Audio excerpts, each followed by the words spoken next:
broadcasting live from the Business Radio X studios in Houston, Texas. It's time for Houston Business Radio. Now, here's your host. Hello, Houston. Trisha Stetzel here, bringing you another episode of Houston Business Radio. It is my pleasure, and I'm so excited about having my friend. And by the way, he may not remember this, but we met way back in 2008 in BNI. My friend, Mark Taylor, is on with me today. Mark, welcome to the show.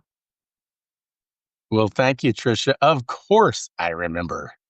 I remember a lot of details about that because it didn't take long to anyone who's been around you knows that you're a shaker and a mover. And I picked up on that quickly. And do I recall correctly? We were starting a BNI chapter over in Pearland, and you foolishly volunteered to help me. Does that? Foolishly. Yeah. So I think that was a couple of years into, so I was a member in the League City. That's right. Yeah. That's right. And then I got involved and started helping with the Pearland chapter, which is still doing amazing, by the way, and is led by some amazing people. And then I was also involved in trying to get one over on South Belt off the ground because we had some people out that way that were interested in networking as well. But that's not what we're here to talk about, Mark. Okay. All right.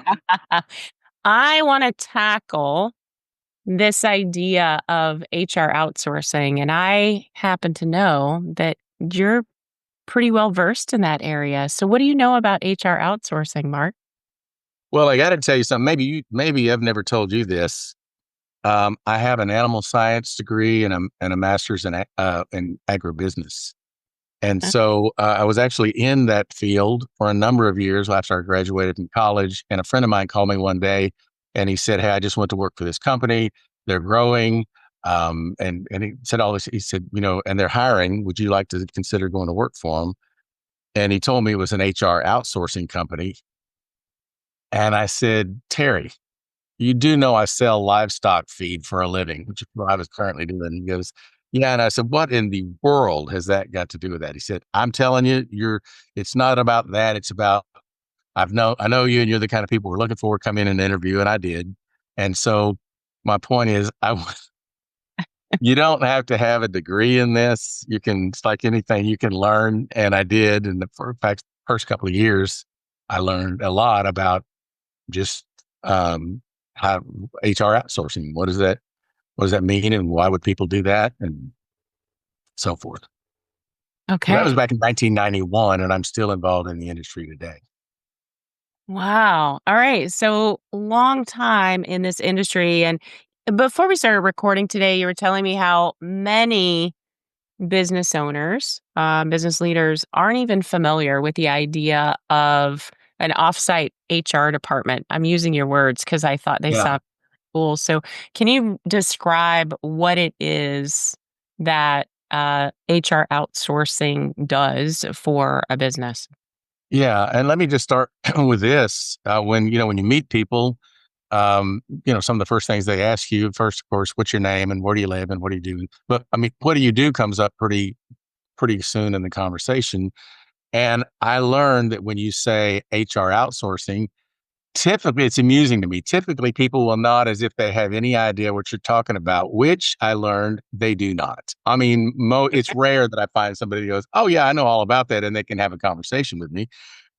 And so my point is twofold.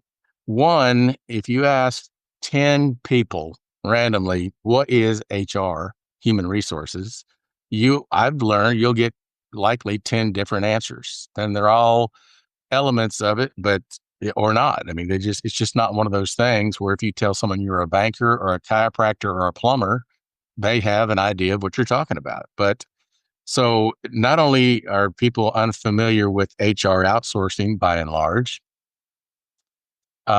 they're not even real clear just what the whole gamut of what the scope of what HR is. And particularly we're talking about as an employer.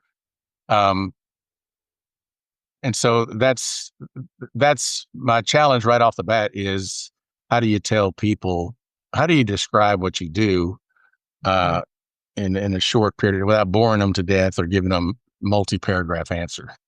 So, but let me answer that. My clients have one thing in common, whether they're white collar, blue collar, large or small. My clients have the one thing they have in common is that they have employees. Mm. And many don't really stop and realize that what that means is they are, like it or not, in the employee business.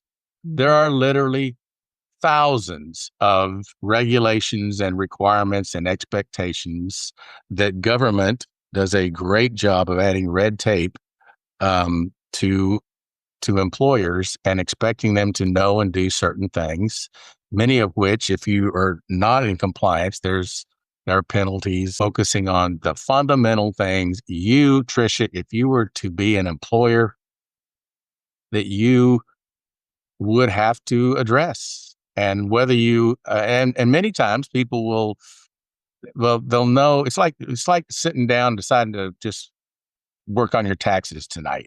Very few people actually look forward to that. So this is a thing that's easy to put off. Mhm. Entrepreneurs, business owners are really excited about their business, understandably, and they're not inclined to be motivated to check out all things HR. Mhm. There are exceptions, of course, but that's the general viewpoint on HR and on HR items. And just to be clear, I'm talking about um, things as simple as, of course, producing payroll and the associated payroll taxes, keeping up with those. That's an element of it. And then there's when you hire somebody, there are ways that you can and should hire, and ways that you can't and should not. Mm. How do you know that kind of stuff? There are issues that can arise in the workplace. I gave Trisha a raise. I didn't give Valerie a raise. She's mad. So maybe it's a loss. I mean, there are suits that arise out of this. Discrimination, gender discrimination, racial discrimination, sexual harassment. All those things that again don't often happen, but when they do, people are ill suited. It's never happened before. It's like if your house burns or you have a car wreck. I mean, if you've never had that happen before, you're completely at a loss for what to do next or how to confidently work through that. So there's benefits. Employee benefits are a big um, concern with employees, and rightly so. There's compliance and safety and regulatory things that just unfortunately and unfortunately many times those things go unaddressed, and everything's fine until something happens, and then it can be devastating. It could be business ending, depending on the nature of the issue. Yeah. So, So Mark, I want to make sure I heard you right. Did you say that all of those things that you just talked about are part of what you bring to the table as an HR outsourcing partner? yes, exactly. If you're Yes, the idea is this. So I've described a familiar scenario for no employer listening to this would be in the dark about this. They're at some level aware that there is a business of being an employer. Mhm. Um, and so then you have to decide, well, how are you going to handle that? Here's how many, and my clients tend to be small business. Um, I'm going to say generally, probably 90% of my clients fall between 25 and 100 employees. Okay. That's my target market because they have enough employees to finish every sentence I start. I mean, they know what it's like to deal with employees, and yet they don't have they don't have really an HR department. What they like to do, this is what most people do. They want to hire an employee and say, "You're our HR manager. Mhm. Good luck. I don't care. Just do it." Make sure that in this field of HR landmines, make sure that we can navigate through it without stepping on one. See you later.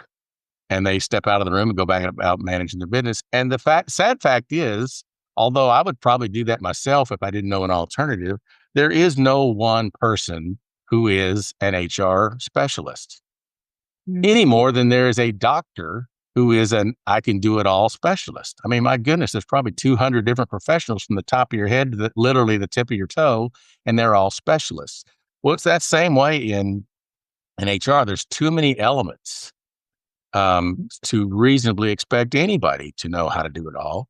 And so, again, that works until you get something happen that's beyond the scope, the expertise of that person who is the HR manager, which is thus the advent of HR outsourcing. And the idea is pretty simple. And you're right. I always tell my clients, I want you to imagine that you have an offsite HR department.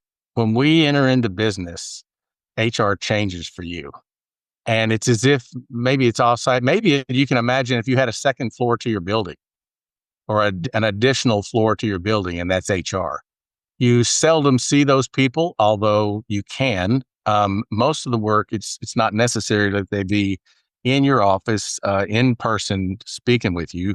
They are performing their HR task, whether it's acquiring attractive benefit programs or handling your HR, or handling your unemployment claims or work comp claims or whatever it may be doing. Or maybe it's Mhm. just compliance, making sure that if OSHA were to visit, it's not going to be a bad day. We're prepared for them. We're aware of them, prepared for them, and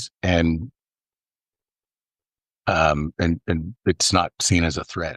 So, short of having your own HR department with people who specialize in these elements, the idea of outsourcing your HR to an HR company makes a lot of sense, because then you can. Let me give another example. A lot of my clients will have accountants, but they probably all do. Very few of them have one on staff 24/7 or 40-hour a week, because they just don't Right. have the work to keep them busy that long. So they meet with their accountant. Same thing with their insurance person. There's certain professionals that are vital to their business, but they don't need to have on staff. They just need them periodically. Mhm. And so, instead of having an HR person or looking for an HR person, like I just described, what about outsourcing to a company who is fully staffed in all of these specialties to be able to support that business on all these different elements? Yeah, so important, Mark. And, there's a big difference between, you mentioned payroll companies. There's a big difference between just having a payroll company to do payroll for you and having fully outsourced your HR department, basically, and having this offsite HR department. Can we talk about the liability? Because I think that's really important. You talked about all of the services that an HR outsourcing business can provide to these business owners. What about the liability? So I say, "Hey, Mr. or Mrs. Admin person, you're now my HR person. Go do the thing." And they have no idea what they're doing. So the liability lies with me and that person, actually internal to my company. But if I hired somebody like you to come in and help me with all of my HR needs, where's the liability fall there? Well, that's a good question. Um, you're right. And that's often the case where somebody is confronted with an event that happened relative to with their employees, or maybe a regulatory, whatever it may be. You like to be able to say, well, I just didn't know. And that never flies. There is an expectation, if you are an employer, that you have certain expectations and obligations that you must address. And of course, one of those is you've got the liability and responsibility for the people who work at your business. We've talked about a lot of the responsibilities. Liability could just be for injury, Mhm. or for actions of employees. There's lots of liability. So, to your question, one of I think the big advantage to outsourcing um, to an HR outsourcing company is that you can address that very topic. For example, And there are companies that you can hire to do HR admin, and they will produce your payroll for you. They'll produce maybe your employee handbooks. They'll produce unlimited documentation and so forth, but they're producing it for you. And once they have, and you've paid them, they're done. They have no liability. They're just producing that for you. Mhm. And I'm not referring to that in our relationship, in our arrangement. We have an arrangement or utilize a concept called co-employment. It's been around for decades, and it's simply said it works this way. I'm going to assume that you're an employer and that you have 35 employees, and you have the responsibility and liability that's inherent with that. Our contract introducing this concept of co-employment works this way. We will delineate those items in the contract that you are totally responsible for. And those are the right of control, the daily control of the employees. The hiring, the firing, and the direction of those employees is completely on you. And that's, of course, you're agreeable to that because we don't know how to run your business, and you do. So we're expecting you to do that. On the other end, all of the items that we are committing to by contract will be delineated. And those are many of the things we've already talked about.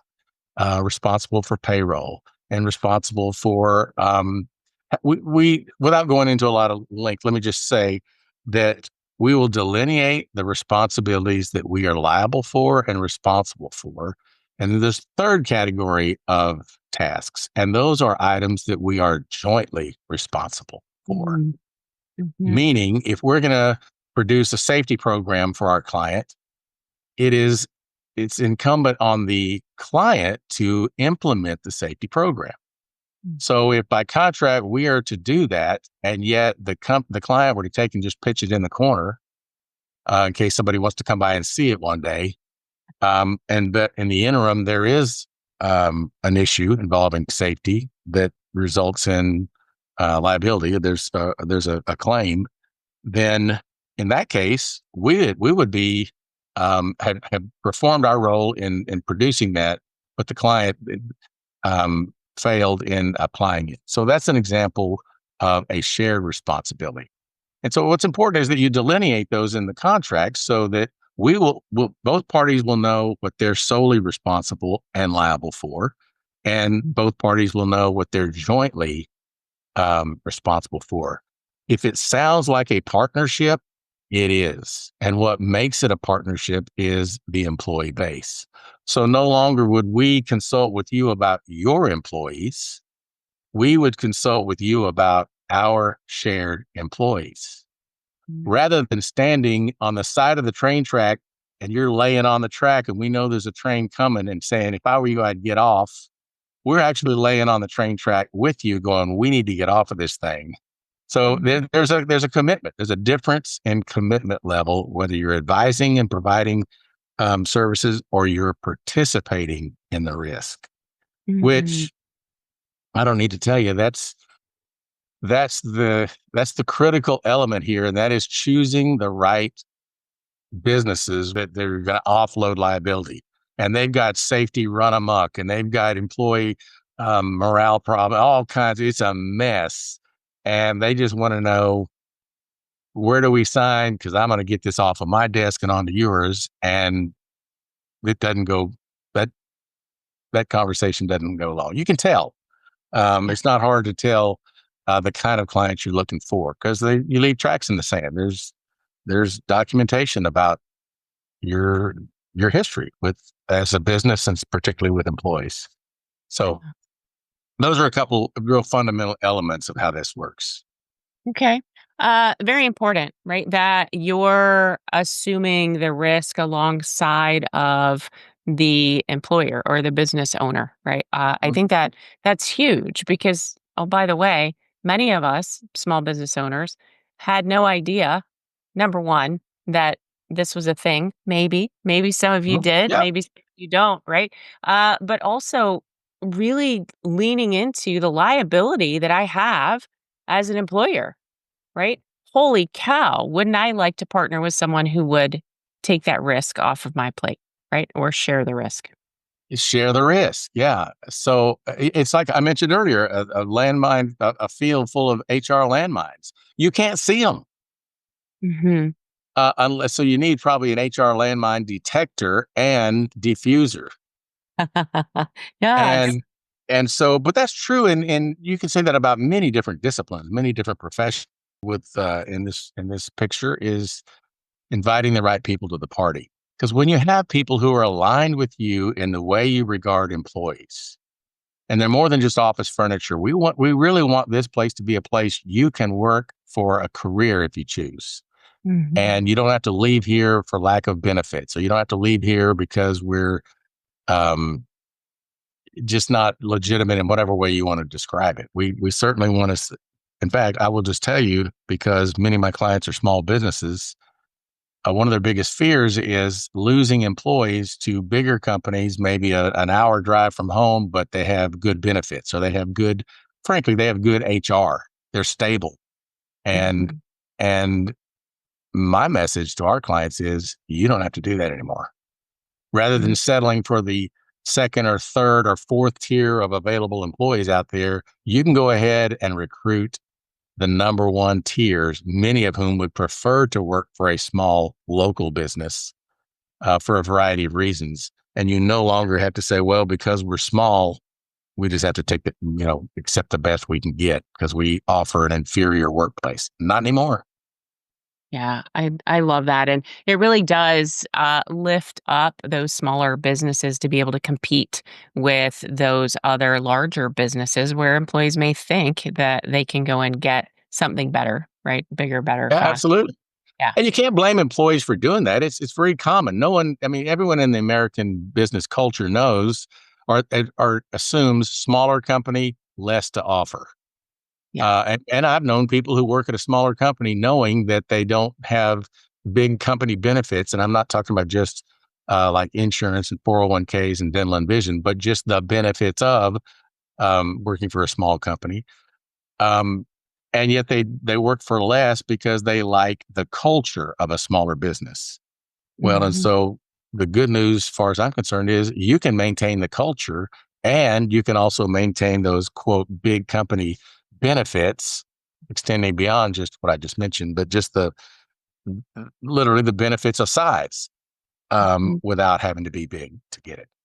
Yeah, that's fantastic. So, Mark, I would be remiss if I didn't say to the audience that's listening today, if they wanted to reach out to you because they want to know more, they happen to be a business that has 25 to 100 employees.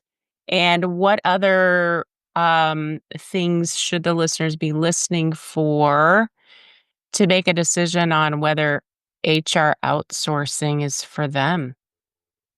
Great question. The first thing I would want to do is have a conversation.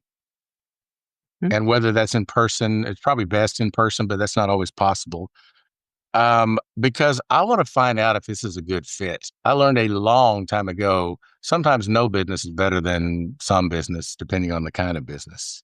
And so, as I mentioned earlier, I got to do a good job of inviting the right people to the party. And so that's going to take a conversation about what is it that's prompted, why do you want to talk to me? What's going on? What's your frustration? What are your issues? And then it may be that we can't help you. Mhm. And I'll need to tell them that. It may be that we can help them, as I mentioned earlier, and I can't get out of there fast enough. Their business is burning down from an HR standpoint. But more likely the case, there are many great businesses out there who are doing well as far as their businesses go, but they're distracted, maybe even impeded by some HR issues because they just don't know. They just don't know what they don't know. Yeah. That's why I need a plumber to come over when I have plumbing issues because it seems easy, but I don't know. And I've got the same tools in my toolbox, don't I? Right. And so that's why if I really am looking to interview someone to find out if what is HR to them? Okay. How important is it to them? well, I want to have that conversation. So really, to summarize that, the next step is I would want to talk to them to find out if I think they're a good fit for us and we're a good fit for them. Okay. Yeah. And so those conversations tend to go in the direction of their need. Yeah. Okay. Well, and it's personalized, right? They may not need everything that is in the basket. They may need a few things that are in the Yeah, basket. that's a good point that you make. In fact, I liken this in this conversation that I'm having with folks because it's all virtually always exploratory. I do at times get people who are maybe using an outsourcing and they're familiar with it for one reason or another, but the majority of times this is all new to them. And so that question comes up. Well, do we have to participate in everything you offer? We've already got benefits through my brother-in-law, and I'm like it or not, I'm not changing that. I'm married to his sister. Uh, so the answer to that is think of this offering as like a buffet. Anyone who's ever been to a buffet knows that you don't have to you don't have to like everything on the buffet. You can choose what you want, Mhm. and that flexibility. So that's great. If someone says, "Well, I really just want a slice of payroll and a cup of coffee," well, then they don't really need us, and I need to refer them to a competent payroll company.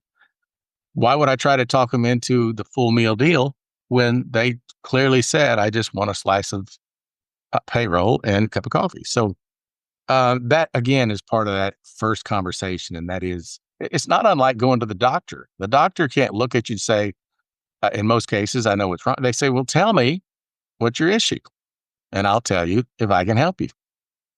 Mhm. And that's just the basis, I think, of not only good medicine but good business. Yeah, absolutely. Okay. I've got one last question for you as we get to the back end of our conversation today. Mark Taylor, tell me a success story from your business or a great client story, something that's memorable for you. Woo, I could tell you a lot of it. In fact, as I think about that, every single client comes to mind when I think of making a dramatic difference because it truly is a big difference in how they do their business. And I can think of times when people called me and said, "Man, I'm so glad we did this because now when we get to the employee in the interview, the initial interview, the hiring interview, and when they ask me, do you have benefits?" And I used to hate that question. Now, if they don't ask that, I can say, "Aren't you going to ask me about benefits? Because we got that covered."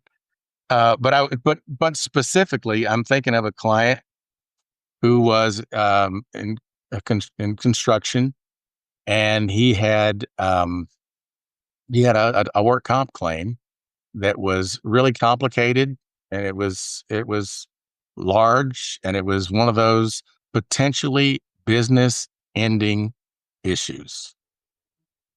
And because our employees, our shared employees, were covered on our work comp policy.